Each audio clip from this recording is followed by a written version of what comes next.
देखिए आपको ये शीट दिया गया है, ठीक है। सबसे पहले आपको ये शीट को एज इट इज़ ड्रॉ कर लेना है, यानी बना लेना है, ठीक है। या नहीं बनाना है तो आपको पता ही है क्या करना है। तो आपको क्या करना है, ये जो शीट आपको अवेलेबल किया कराया गया है, अगर आपको प्रैक्टिस के लिए बनाना है तो आप बना सकते हैं, वरना आप बने बनाए प्रैक्टिस कर सकते हैं, ठीक है। बने बनाए प्रैक्टिस करने पे क्या होगा कि शुरुआत में आपको दिक्कत हो सकती है। मान लीजिए कोई बोला बनाने के लिए, तो आप बना नहीं पाएंगे, आपको फॉर्मेटिंग के टिप्स एंड ट्रिक्स नहीं पता होंगे। जब आप बनाएंगे तो आप परेशान होंगे और आप सीखेंगे, ठीक है। तो चलिए उसी के लिए हम बता देते हैं कि ये देखिए यहाँ हमने हेडिंग कैसे बनाया है। तो हेडिंग हमने ये अरे रोज को मर्ज करके और यहाँ पे ये जो कॉलम्स हैं जे तक इनको मर्ज किया है, ठीक है। तो ये यहाँ से लेके यहाँ तक सेलेक्ट करके यहाँ से आप आएंगे और यहाँ से मर्ज एंड सेंटर कर देंगे, ठीक है। तो ये आप ऐसे बना सकते हैं इससे। फिर आप यहाँ से फिल कलर में आके यहाँ से आप कलर भर सकते हैं, जिससे कि ये कलर फिल हो जाएगा इसके अंदर, ठीक है। बाकी ये सब जो टास्क है वो तो यहाँ से देखिए बॉर्डर लगाया गया है, ऑल बॉर्डर सेलेक्ट करेंगे आप यहाँ से यहाँ तक। देन यहाँ पे आप आएंगे और ऑड बॉर्डर पे क्लिक करेंगे तो ये बॉर्डर भी अप्लाई हो जाएगा, ठीक है। अब ये जो यहाँ आउटसाइड वाला बॉर्डर लगा है इसको बोलते हैं यहाँ से थिक आउटसाइड बॉर्डर। जैसे आप यहाँ से यहाँ तक सेलेक्ट किए, मान लीजिए हमको सिर्फ आउटर बॉर्डर लगाना है तो यहाँ पे थिक आउटसाइड बॉर्डर पे क्लिक किए, देखिए ऐसे बॉर्डर लग जाएगा, ठीक है। तो कुछ इस चीज़ों को आप ध्यान से समझिएगा, नहीं तो बड़े दिक्कत वाली बात आपके साथ हो जाएगी, ठीक है। समझ गए ना। अब देखिए तो हम आपको बताते हैं कुछ ऐसे टास्क जो कि आपको इसके अंदर करने हैं। सबसे पहले आप बिगिनर्स हैं तो आप क्या करेंगे, आप यहाँ पर आ जाएंगे और ध्यान देंगे तो देखिए ये एक बिल की तरह है। हम लोग बिल बनाएंगे, बनाए होंगे पीछे। तो यहाँ पे देखिए तो प्राइस लिखा है, ये लिखा है कॉस्ट प्लस शिपिंग। क्या लिखा है, कॉस्ट प्लस शिपिंग। तो इक्वल टू, यहाँ पे हम लोग इक्वल टू क्यों लगा रहे हैं, क्योंकि हम लोग कोई कैलकुलेशन करने वाले हैं, ठीक है, इसलिए इक्वल टू का यूज़ कर रहे हैं। सबसे पहले हम लोग क्लिक करेंगे कॉस्ट वाले पे, क्योंकि यहाँ बोला जा रहा है कॉस्ट को, और प्लस का साइन लगाएंगे और इस पर क्लिक करेंगे, ठीक है। जैसे ही आप इंटर को प्रेस करेंगे आप देखेंगे क्या आ रहा है, आंसर आ रहा है। अब हम आपको बताए थे कि ये देखिए इसको बोलते हैं फिल हैंडलर। आप फिल हैंडलर से इसको पकड़िए और ऐसे नीचे की तरफ खींचिए तो देखिए ऑटोमेटिकली आ रहा है। आज की क्लास में हम लोग यही समझेंगे कि ये ऑटोमेटिकली कैसे आता है, इसका क्या फीचर एक्सेल में ये काम कैसे होता है। बड़ी ही आसानी से आप समझ सकते हैं, है ना। लगभग 15-20 मिनट में आप, आने वाले 15-20 मिनट में आप ये समझ जाएंगे कि ये कैसे हुआ, ठीक है। लेकिन अगर आपका ध्यान पूरी तरीके से यहाँ पे होगा तो, ठीक है, आपको भी साथ साथ मेरे साथ साथ पॉज करते करते करते रहना है, समझ रहे हैं। चलिए तो C5 प्लस D5 हमने लिखा तो हुआ क्या कि नमस्कार, यहाँ पे ये वाला सेल और ये वाला सेल हमने क्या कर लिया, जोड़ लिया है। अब एक्सेल क्या करेगा, इसी के रिलेटिव में इसको भी जोड़ेगा, ठीक है। जैसे देखिए आप डायरेक्शन याद रख लीजिए, अगर आप नीचे की तरफ आते हैं तो हम आपको बताए थे नीचे की तरफ आने पे क्या होता है, रो इंक्रीज होता है। जितना आप नीचे जाते जाएंगे वो रो बढ़ता रहेगा, जितना आप राइट साइड जाएंगे कॉलम बढ़ेगा, जितना आप लेफ्ट साइड आएंगे एक फिक्स्ड पॉइंट से, एक पॉइंट फिक्स्ड होता है, वहीं से ऊपर नीचे दाएं बाएं करना होता है, ठीक है। अब कुछ इसी तरीके से जरा आप यहाँ देखिए तो इक्वल टू करते हुए यहाँ पे अगर एक कीबोर्ड का दाम इतना हो गया तो बताओ 20 कीबोर्ड का दाम कितना है। तो ये वाला सिंबल लगा लीजिएगा, आपके कीबोर्ड पे ये वाला सिंबल होगा स्टार वाला, जो कि एक्सेल में मल्टीप्लाई के लिए यूज़ किया जाता है, ठीक है। अब इस पे ऊपर क्लिक कर लीजिएगा, बस देखिए सेल पे क्लिक करना है, ऑटोमेटिकली यहाँ पे सेल का नाम डिस्प्ले होता रहेगा। इंटर प्रेस कर लीजिए, देखिए यहाँ पे क्या आएगा 132,000 इंटू करके ला दिया। देन इसको आप ऐसे पकड़ के खींचोगे तो देखो नीचे तक आ जाएगा, बोलो ऑटोमेटिकली आंसर आएंगे। आपको कुछ नहीं करना है, आपको बस एक बार कर लेना है और एक्सेल का जादू देखना है, ठीक है। पूरी तरीके से ये एआई है, बहुत तगड़ा एआई है ना। अब देखिए सब टोटल करने के लिए एक शॉर्टकट यूज होता है जिसको हम लोग बोलते हैं ऑटो सम। क्या बोलते हैं, ऑटो सम, ऑटो सम का हम लोग यहाँ फीचर इस्तेमाल करेंगे। ठीक है, हम लोग अल्ट के साथ इक्वल दबाएंगे और इंटर मारेंगे। देखिए ऑटोमेटिकली क्या होगा, आंसर आ जाएगा। ठीक है, देखिए यहाँ हुआ क्या, यहाँ सम नाम का एक फंक्शन लगा और रेंज हमने सेलेक्ट किया है। ठीक है, रेंज का मतलब कॉम्बिनेशन ऑफ मल्टीपल सेल्स, हम आपको पहले ही बताए थे।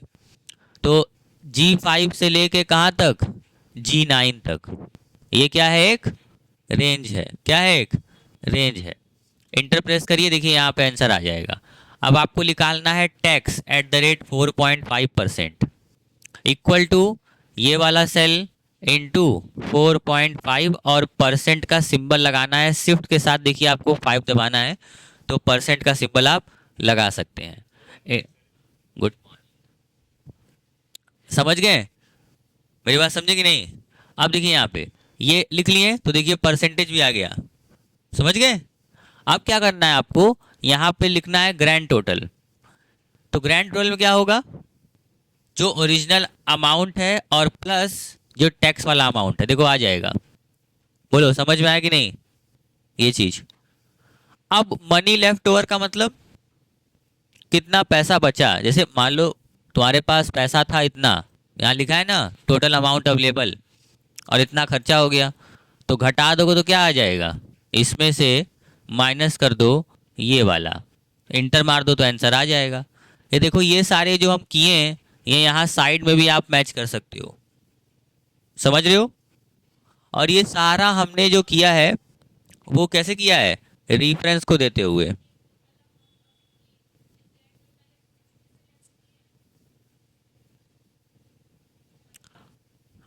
समझ रहे हैं कि नहीं। तो जो भी आपके पास मनी अवेलेबल थी और जो आपके पास ग्रैंड टोटल था उसमें से आपने घटा दिया तो इतना पैसा आपके पास अवेलेबल है अभी मनी लेफ्ट ओवर में। आप थोड़ा ध्यान दीजिएगा, ये जो हिस्सा बना हुआ है, ये जो हिस्सा यहाँ पे पूरा बना हुआ है, ये जो एक तरीका छोटा मोटा सैंपल आपको कह सकते हो, शीट जो बनी है किसी एक जगह को इंटरप्राइजेस को रिप्रेजेंट करने के लिए। इस शीट में आप समझे कि आपको समझना क्या चाहिए था, रेफरेंस के बारे में। ओरिजिनली हो क्या रहा है कि हर जगह हम देखो रेफरेंस दे रहे हैं। इस रेफरेंस देने का खेला क्या है समझिएगा उसको। जैसे अगर हम ये वाला जो 600 है इसको डिलीट कर दिए तो देखिए यहाँ पे भी ऑटोमेटिक असर पड़ रहा है, सब पे, सारे पे असर पड़ा। रेफरेंस का मतलब होता है कि वो सेल इससे पर्टिकुलरली कनेक्टेड है, जो वैल्यू इस सेल में होगी वही वैल्यू यहाँ पर डिस्प्ले होगी। इसी को हम लोग बोलते हैं रिलेटिव रेफरेंस। ठीक है, जैसे ही हम लोग यहाँ C5 लिखे, यहाँ D5 लिखे, अब इन दोनों रेफरेंस यहाँ कनेक्ट हो चुके हैं। अब हुआ क्या कि जो C5 की वैल्यू है वो यहाँ पर आ जाएगी। देखिए सेलेक्ट करेंगे तो ऊपर वैल्यू दिखेगी इसकी, देखिए 6000 दिख रहा है। इसको सेलेक्ट करेंगे तो इसकी वैल्यू दिखेगी 600। तो ओरिजिनली हुआ क्या, ये 6000 यहाँ पर आया और ये 600 यहाँ पर आया, और इंटर प्रेस करने पे दोनों के बीच में जब लगा हुआ था प्लस और आगे लगा हुआ था इक्वल, तो प्लस क्या किया, दोनों को जोड़ दिया, और इक्वल का मतलब होता है कि उस सेल में वो वैल्यू लिख दो, इक्वल टू 6000, 6600। तो इसका मतलब 6600 इंटर मारते ही एग्जीक्यूट हुआ और आपके एक्सेल के सेल पे रेफरेंस पे आ गया। इसको बोलते हैं रिलेटिव रेफरेंस। अब जब आप इसको नीचे की तरफ ऐसे खींचते हैं, जब आप इसको नीचे की तरफ फिल हैंडलर से खींचते हैं तो ये रिलेटिव सेल रेफरेंस का एक कैरेक्टरिस्टिक होता है, एक फीचर होता है कि उसको ड्रैग करने पे, फिल हैंडलर से उसको ड्रैग करने पर वो एक्सेल में जिस साइड आप ड्रैग कर रहे हो उस साइड कौन सा रो है कौन सा कॉलम है उसके हिसाब से वो ड्रैग होता रहता है, बढ़ता रहता है। ऐसे आपको हम सिखाए कि नीचे की तरफ आने पे क्या होता है, रो बढ़ता है, नीचे की तरफ आने पे क्या होता है, रो बढ़ता है। क्या होता है, रो बढ़ता है। तो जब रो बढ़ रहा है नीचे आने पे, तो ये जो था यहाँ पे कौन से दो रेफरेंस थे, C5 और D5, तो नीचे आने पे क्या हो गए, C6 रो का मतलब आपको पता है कि ये देखिए ये रो होता है, सेल रेफरेंस में एक कॉलम होता है और एक रो होता है। तो ये 5 क्या है, 5 रो है, 5 क्या है, रो है, और D क्या है और C क्या है, कॉलम है। तो नीचे आने पे क्या ही बढ़ता है, खाली नीचे आने पे सिर्फ रो बढ़ता है, इसीलिए C सेम रहेगा और C नीचे आने पे 6 बन जाएगा और D 5 की जगह D 6 बन जाएगा, क्योंकि ये नीचे आ रहा है, क्योंकि ये क्या आ रहा है, नीचे साइड आ रहा है। डायरेक्शन कौन सी है इसकी, डाउनवर्ड डायरेक्शन है, और डाउनवर्ड डायरेक्शन में बढ़ने पे क्या होता है, रो की संख्या इंक्रीज होती है, इंक्रीज नंबर ऑफ रोज। ठीक है, रोज का ही नंबर बढ़ता है, ये याद रखिएगा। ठीक है, और बिल्कुल सेम एज इट इज यहां पर भी हो रहा है, और यहां पर भी हो रहा है, और यहां पर भी हो रहा है। ठीक है, ट्रैक करने का सिस्टम समझिएगा। अब आइए आगे शीट चलते हैं, रिलेटिव रेफरेंस। रिलेटिव रेफरेंस होता क्या है, तो रिलेटिव रेफरेंस अगर डेफिनेशन बनाना तो क्या होगा कि those reference which changes their referenced values on dragging और copying to another cell is known as relative reference. ऐसे रेफरेंस जो कॉपी या ड्रैग होने पे अपने रेफरेंस को चेंज करा लें, जैसे कि अगर हमने यहाँ इक्वल टू लिखा लिखा ये वाला सेल प्लस ये वाला सेल और इंटर प्रेस किया तो 11,000 आया। अब इसको ड्रैग करेंगे नीचे की तरफ, तो देखो जैसे ही नीचे की तरफ ड्रैग करेंगे, ये यहाँ पर क्या था, B4C4 था, नीचे आने पे ये क्या बन जाएगा, अरे बोलो ना, B5C5 बन जाएगा। मेरी बात समझना, ये रेफरेंस चेंज हो गया ना, ऊपर B4C4 था, नीचे आने पे क्या बन गया, B5C5।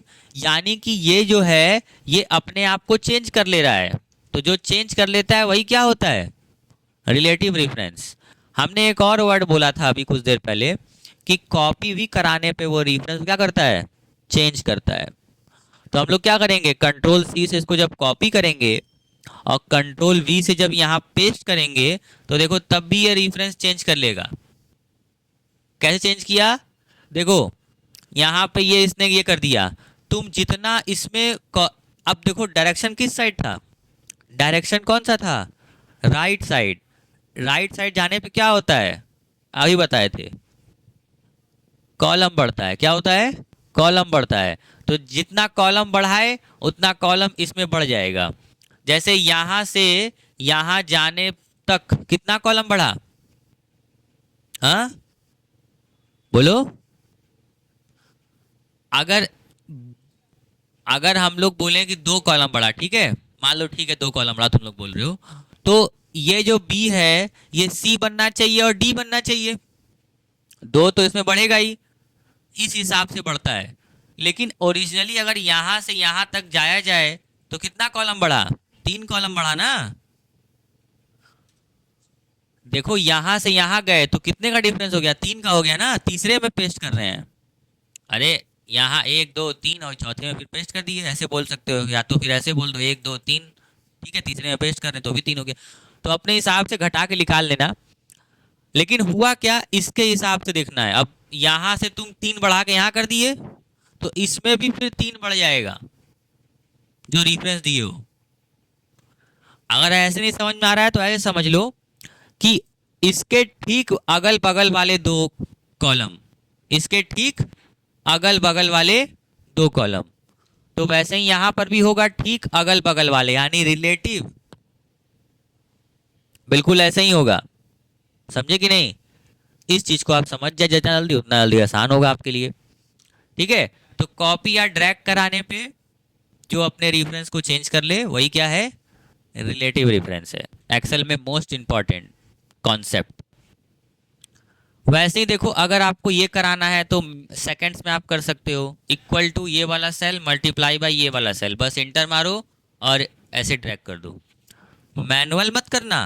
अब कोई पता चला ये करेगा ऐसे 10,000 इंटू 5, ला अब 10,000 इंटू 5 किए, इंटर मारे तो कितना आया, 50,000 तो आ गया। लेकिन ड्रैग करने पे सब में क्या 50,000 आएगा, हाँ सब में 50,000 आ जाएगा। देखो हम यही तो पूछे हैं, सब में 50,000 ही आएगा, अलग अलग तो आ ही नहीं सकता, समझे? तो ये अंतर होता है रेफरेंस देके करना और वैल्यू से करना। ठीक है, चलिए अब यहां देख लीजिए, एक और कॉन्सेप्ट है, इसको भी मजबूत कर लेते, चलिए देखिए।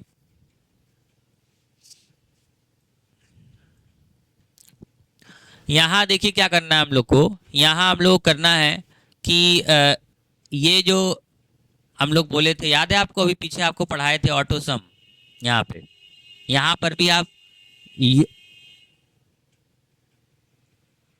यहाँ पर भी आप यूज कर सकते हो ऑटो सम। कैसे यूज करोगे ऑटो सम का? आपको बस अल्ट के साथ इक्वल दबाना है। देखो जहां पर भी कंटिन्यूअस मैनर में आपके पास डाटा अवेलेबल है वहां पे ही ऑटो सम लग सकता है, बीच में कहीं गैप नहीं होना चाहिए।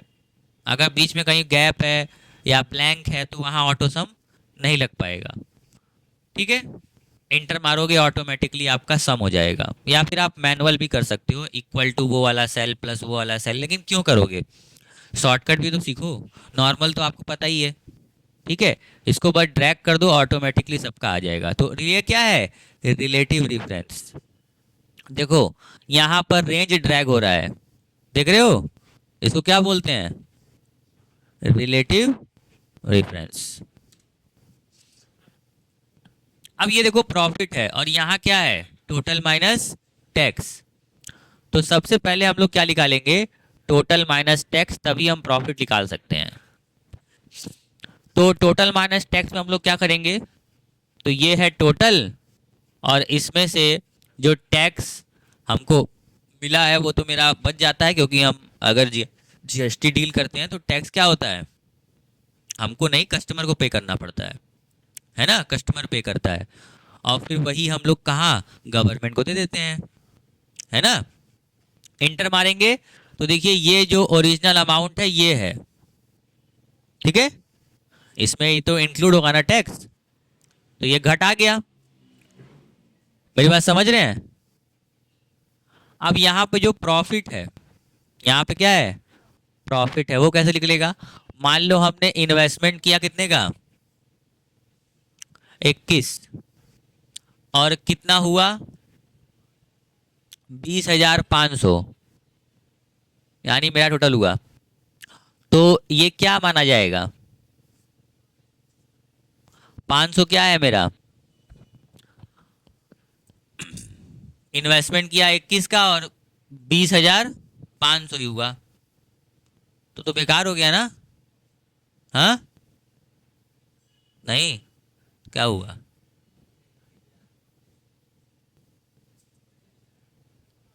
मान लो हम लोग एक धंधा खोले, 10 रुपया लगाए और 9 रुपया वापिस आया, तो क्या हो गया, 1 रुपया का क्या हो गया, लॉस हो गया ना। समझ रहे हो कि नहीं मेरी बतिया? और यहां देखो कितना इन्वेस्ट किए थे और कितना हुआ, तो कितना बढ़ गया ना, 5,000 बढ़ गया, समझ रहे हो। तो यहाँ क्या करना होगा, किसमें से क्या घटाना होगा, वो बहुत ध्यान देना, किसमें से क्या घटेगा, इन्वेस्टमेंट में से ये घटेगा ना, तो कितना आएगा, 500। और यहाँ अब देखो ये 500 गलत आ गया, -500 आना चाहिए ना, मेरी बात समझना, जुगाड़ नहीं करो, रिवर्स करके तुम गलत कर दिए, अब यही तुम्हारा नंबर कट जाएगा, समझे कि नहीं। अगर इंटरव्यू में कोई तुमसे ऐसे बोल रहा है करने के लिए और तुम ऐसे कर दिए, तो तुम्हारा तो एप्टीट्यूड कमजोर है, तो फिर मतलब जो भी तुम्हारा सोचने का तरीका है वो मैथ में थोड़ा कमजोर हो तुम, सीधे समझ में आ रहा है ना। तो थोड़ा सा देखो एक्सेल में आपको एप्टीट्यूड अपना सही रखना होगा, लॉजिकल रीजनिंग आप थोड़ा सही करना पड़ेगा, दिमाग थोड़ा सही से रखना पड़ेगा। आप अगर थोड़ा सा भी ये सब में कंफ्यूजन तो आप नहीं काम कर सकते एक्सेल पे। आपको टोटल माइनस टैक्स करना, पहले ये सेलेक्ट करना होगा, क्योंकि ओरिजिनली यही अमाउंट आपको बड़ी चाहिए, और माइनस करेंगे आप इसमें से इन्वेस्टमेंट। अब देखिए -500 यानी कि लॉस हो गया है, और बाकी सब में क्या हो जाएगा, प्रॉफिट हो जाएगा 5-5 हज़ार का। समझ रहे हैं? इस तरीके से आप इस चीज़ों को अप्लाई करेंगे। इसको क्या बोलते हैं, रिलेटिव रेफरेंस। देखिए ये नीचे वालों का ऑटोमेटिक आ गया, नीचे वालों का ऑटोमेटिक आ गया। देखिए इधर का आ गया ऑटोमेटिक। बहुत आसान है, कोई कॉम्प्लेक्स नहीं है ना। अब हम आपसे एक क्वेश्चन पूछेंगे, मेरा फेवरेट क्वेश्चन, कि अगर आपको ये समझ में आ गया और आपको ये पता है कि ये जो ये बॉर्डर पे अगर क्लिक करते हैं हम लोग और इसको ऐसे मूव करते हैं तो ये सेल को मूव कर देता है। अब हम आपसे पूछें कि अगर हम इसको up side, left side, right side, downward side अगर ड्रैग करें ऑल 4 डायरेक्शंस में एक एक करके 1 बाय 1, देन आपके पास क्या आउटपुट आएंगे, आप ट्राई करना और उसको समझना कि वो आउटपुट कैसे आए हैं। और अगर आपको नहीं समझ में आएगा तो बताना। ठीक है, ठीक है, चलिए अब चलते हैं शीट नंबर 5 पर। बड़ा ध्यान से समझिएगा, एब्सोल्यूट रेफरेंस को समझते हैं। एब्सोल्यूट रेफरेंस क्या है, ये देखिए ये तब यूज होता है जब आपको रिलेटिव रेफरेंस का जादू खत्म करना हो। वैसे तो सारे जो रेफरेंस आप देते हो normal P5, C5, A5, D5, वो सारे क्या हैं, रिलेटिव रेफरेंस। वो सारे क्या हैं, रिलेटिव रेफरेंस। लेकिन अगर हम आपसे पूछें कि अगर आपको रिलेटिव रेफरेंस का पावर खत्म करना है, यानी ओरिजिनली हम क्या बोलना चाह रहे हैं कि आपको क्या करना होगा, किसी सेल को कॉपी या ड्रैग करने पे मूव नहीं करना होगा। ठीक, अगर हम बोलें कि रिलेटिव रेफरेंस का जो उल्टा एग्जाम्पल है वो क्या हो सकता है कि 1 2 3 4 5 6 ऐसे लिखा हुआ है। अब हम बोलें कि 2 को 6 से मल्टीप्लाई करना है, 2 को 6 से मल्टीप्लाई करना है यहाँ पर, फिर 3 को भी 6 से मल्टीप्लाई करना है यहाँ पर, फिर 4 को 6 से मल्टीप्लाई करना है। यानी ये वाला सेल क्या है, सबके लिए कॉमन है। ये वाला सेल क्या है, सबके लिए कॉमन है। तो जब ये वाला सेल सबके लिए कॉमन है तो अगर हम लोग रिलेटिव रेफरेंस का यहाँ जादू लगाएंगे तो ड्रैग करने पे ये भी नीचे आ जाएगा, तो गड़बड़ हो जाएगा। जैसे आप करके देखो, आप देखो करा करो पहले खुद से, हम तो कर ही रहे हैं, आप भी मेरे साथ पैरेलली करो पॉज करके। देखो हम अगर बोलें आपसे कि ये वाला सेल एस्ट्रिक लगाएं, ये वाला सेल और इंटर प्रेस करें तो 12 आ रहा है, आ रहा है, आ रहा है। लेकिन इसको ड्रैग करेंगे तो क्या आप में से कोई बता सकता है ड्रैग नीचे से करने पे यहां पर क्या आएगा, बहुत अच्छे, क्या आएगा 3 × 12, बहुत बढ़िया, 3 × 12, नीचे क्या आएगा 3 × 12। आज सही सोचे हैं कि सर ये वाला सेल और ये वाला सेल मल्टीप्लाई होके यहाँ पर आएगा। क्यों ऐसा होगा सर, क्योंकि रिलेटिव रेफरेंस लगा हुआ है तो ये नीचे खींचेंगे तो ये ऊपर वाला भी नीचे आएगा और ये वाला भी नीचे आएगा, है ना। तो यहाँ पर आ गया A5 और C4, ये आ गया। फिर सर अगर आप और नीचे खींचेंगे, बहुत बढ़िया, आप लोग सही बता रहे हैं कि यहाँ 4 × 36 आएगा, है ना। आपके दिमाग में ही चल रहा होगा, बेशक आप सोच यही रहे होंगे, आपको पता है ना। तो भाई बढ़िया सोच रहे हो, बोल भी बढ़िया रहे हैं। तो अगर आपको करना है तो आप कैसे करेंगे, ध्यान दीजिए।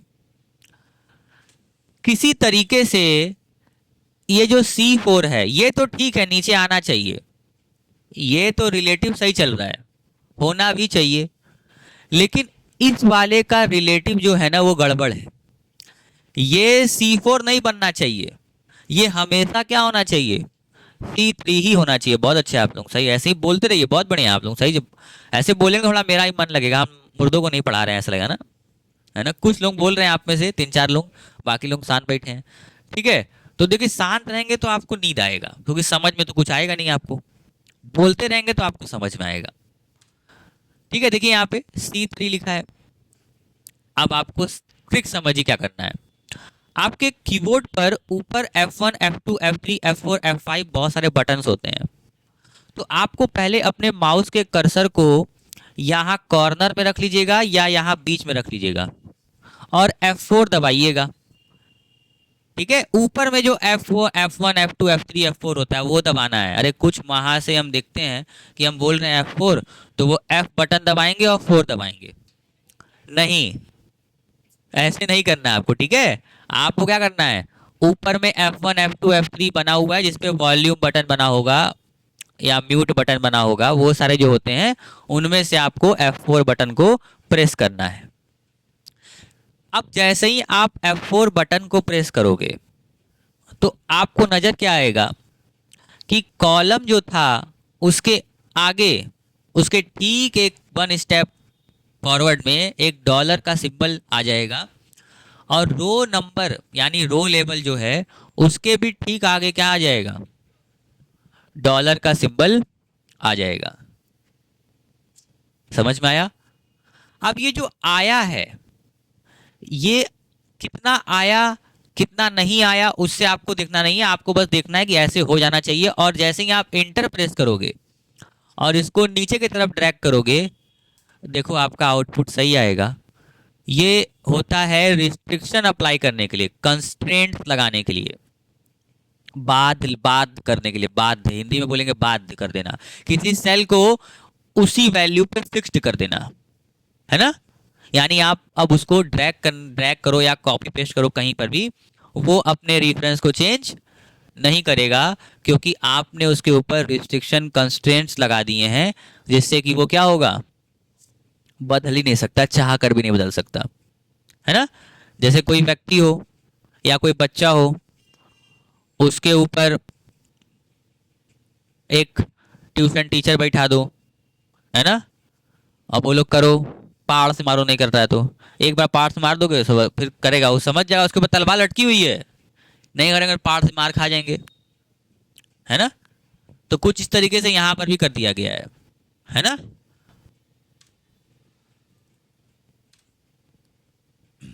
अब देखिए एक लास्ट रेफरेंस होता है जिसको हम लोग बोलते हैं मिक्स्ड रेफरेंस। क्या बोलते हैं? मिक्स्ड। मिक्स्ड का मतलब, कभी आप लोग मिक्स्ड चाट खाए हैं? खाए होंगे। मिक्स चाट में क्या होता है बताइए? बहुत कुछ होता है। बहुत कुछ में क्या, वो कुछ क्या है, बहुत कुछ होता है। तो मिक्स्ड रेफरेंस भी कुछ वैसे ही है। अच्छा बताइए, अगर आप चाट खाए हो, बहुत सारे चाट होते हैं, कौन कौन से होते हैं? फ्रूट चाट, बहुत बढ़िया। हाँ, और कौन सा चाट होता है? टमाटर चाट, आलू चाट, भिंडी चाट, गोभी चाट, है ना। जब जब इतने सारे चाट हैं, वो पीछे कुछ बना हुआ है तभी उससे चाट बन रहा है ना। वैसे ही रेफरेंस में होता है। अभी हम लोग कितने रेफरेंस पढ़े? 2 ही पढ़े ना। तो जो मिक्स होगा वो इन्हीं दोनों का मिक्स होगा। यानी मिक्स रेफरेंस कुछ है नहीं, रिलेटिव और एब्सोल्यूट को अगर एक साथ यूज किया जा रहा है तो वही क्या कहलाएगा? मिक्स रेफरेंस कहलाएगा।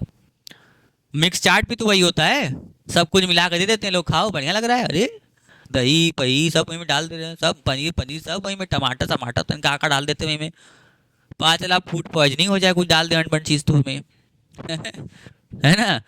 तो यहाँ पे मिक्स रेफरेंस अगर हम लोग को समझना है तो हम लोग पहले क्या समझना होगा बताओ? Relative absolute. अगर हमको मिक्स चार्ट बनाना है तो पहले नॉर्मल चार्ट बनाना आना चाहिए ना। तो वैसे ही रिलेटिव अगर आएगा, एब्सोल्यूट अगर आएगा तो मिक्स्ड ऑटोमेटिकली आ जाएगा। हमको उम्मीद है कि आपको आ ही गया है क्योंकि आप जवाब दे ही रहे हैं। तो जरा देख लीजिए यहाँ पे। तो यहाँ पहले करना क्या, उस चीज को समझिए। यहाँ करना ऐसे है कि 5 इंटू 2 करना है यहाँ पे, 5 इंटू 3 करना है यहाँ पे, 5 इंटू 4 करना है यहाँ, और 5 इंटू 5 करना है यहाँ। लेकिन अब सिस्टम चेंज होगा। यहाँ तो आप लोग कर लेंगे, एक को कर लेंगे कि सर बहुत आसान है ये तो, इक्वल टू ये वाला सेल इंटू करेंगे ये वाला सेल, और बोलेंगे सर कि इंटर मार दीजिए और ऐसे पकड़ के खींच दीजिए, आ गया। हम कह अरे लो ये क्या हो गया। तो तो तुम बोलोगे सर ये B4 आगे आ जा रहा है ना, तो इसको लॉक कर दीजिए, यहाँ पे जाइए A4 को F4 दबा दीजिए, ये लॉक हो जाएगा। इंटर मार दीजिए, अब ट्रैक करिए, देखिए यहाँ पे हो जाएगा, हो तो गया। लेकिन अब इसको जब नीचे की तरफ खींचोगे तो गड़बड़ आ जाएगा, क्योंकि तुमने इसको लॉक कर दिया है, तुमने इसको लॉक कर दिया है। अब ये कभी 6 नहीं बन सकता और कभी 7 भी नहीं बन सकता, तब तो दिक्कत तो ये है। और नहले पे दहला ये देखो कि जो B3 है, जो B3 है ये नीचे खसक जाएगा, B4 बन जाएगा। और जैसे ही ये B4 बना, यहां क्या होगा, गड़बड़ हो जाएगा, 10 से मल्टीप्लाई होने लगेगा, क्या हो जाएगा 10, 6 इंटू 10 हो जाएगा, 60 आ जाएगा, गड़बड़ है। लेकिन 6 तो नीचे आएगा नहीं, इसको लॉक कर दिए हो, तो 5 इंटू 10 होने लगेगा और क्या आ जाएगा 50। करके देख लो, विश्वास नहीं है मेरे में, करके देख लो, लो देखो 50 आया, गड़बड़ हो गया ना पूरा। तो ये काम नहीं हो पाता है। अब तुम यहां पे कितनों दिमाग लगा लो, नहीं कर पाओगे। तुम इसको लॉक करोगे, उसको लॉक करोगे, इसको लॉक नहीं करोगे, उसको लॉक नहीं करोगे, तो भी नहीं हो पाएगा। यहां देखो कैसे करना है, सीखो। लेकिन तुम अपने से पहले 3-5 करना। 3-5 करने में होता क्या है ना, बच्चे सीखते हैं, कोशिश करते हैं, वो गलतियों से सीखते हैं। देखो सबसे अच्छा तरीका होता है सीखने का, गलती करके सीखना। जब आप गलती करके सीखते हो ना, तो वो आप लॉन्ग टर्म तक याद रखोगे और आपको दिमाग में भी वो चीज़ घुस जाएगी कि अच्छा हम यहाँ गलती किए थे और इस चीज़ से, लेकिन आपको ये खुद करना है, कोई और नहीं करेगा। जैसे अभी हम गलती कर रहे हैं, आप नहीं कर रहे हो, आप सिर्फ देख रहे हो, बहुत गलत बात है। आप भी साथ साथ करो, है ना। अब देखो यहाँ पे, इसको सीखो। इक्वल टू ये वाला सेल जब किए और मल्टीप्लाई करके ये वाला सेल जब लिखे, यहाँ पर A4 लिखा है, A4 लिखा है ना। अब A4 में हम लोग क्या करेंगे, समझेंगे कि अच्छा इसको हमको नीचे की तरफ लाना है, लेकिन हमको इसको आगे की तरफ नहीं ले जाना है। यानी A से B कभी नहीं बनना चाहिए। A से B बनेगा तो गड़बड़ हो जाएगा, क्योंकि रिलेटिव है। तो अगर हम राइट साइड में ड्रैग करेंगे तो A से B बनना तो तय है, A से B बनेगा ही, ठीक है। तो हम क्या करेंगे ना, सिंपली A के आगे आके डॉलर का चिन्ह लगा देंगे, ऐसे शिफ्ट के साथ 4 दबाना, डॉलर का सिंबल बन जाएगा। बोलो बन जाएगा, ये हो गया। और 4 को कुछ मत करना, 4 को कुछ मत करना। और यहाँ पे B3 जो बना हुआ है, क्या बना है बोलो, B3 जो बना है। अब इसमें सोचो, क्या कभी 2 को नीचे लाना है, क्या कभी 2 जो 3 रो में है, क्या वो कभी 4 बनना चाहिए, नहीं। तो इसीलिए 3 के आगे, लेकिन B से C तो बनना चाहिए ना, तो इसीलिए B के आगे डॉलर का सिंबल नहीं लगेगा, C के आगे डॉलर का सिंबल लगेगा। तो इस तरीके से आपको सोचना होगा, ये प्रैक्टिस के साथ आएगा। एक बार में आपको मल्टीपल क्वेश्चन अभी आप करेंगे आगे, तो आपको धीरे धीरे धीरे धीरे विथ प्रैक्टिस आपको ये समझ में आने लगेगी। इंटर मारेंगे और देन आप इसको राइट साइड ड्रैग करिए, डाउनवर्ड डायरेक्शन ड्रैग करिए। आप चेक कर लीजिए कि क्या कोई भी आंसर गलत आया है। आप बोलेंगे नहीं सर, बवाल कर दिए आप सर, एकदम बवाल मचा दिए, आग लगा दिए, है ना, बहुत तगड़ा किए, आंसर आ गया, है ना, समझ रहे हैं। तो ये है रेफरेंस। एक्सेल में 3 मेन रेफरेंस होते हैं, आपको तीनों का यूज केस समझ में आया होगा। नहीं समझ में आया होगा दोबारा देखिए, दोबारा समझने की कोशिश करिए, है ना। बार बार देखो, बार बार झूठ बोलो, समझ रहे हैं। तो चलिए चला जाए, बस आज के लिए इतना ही।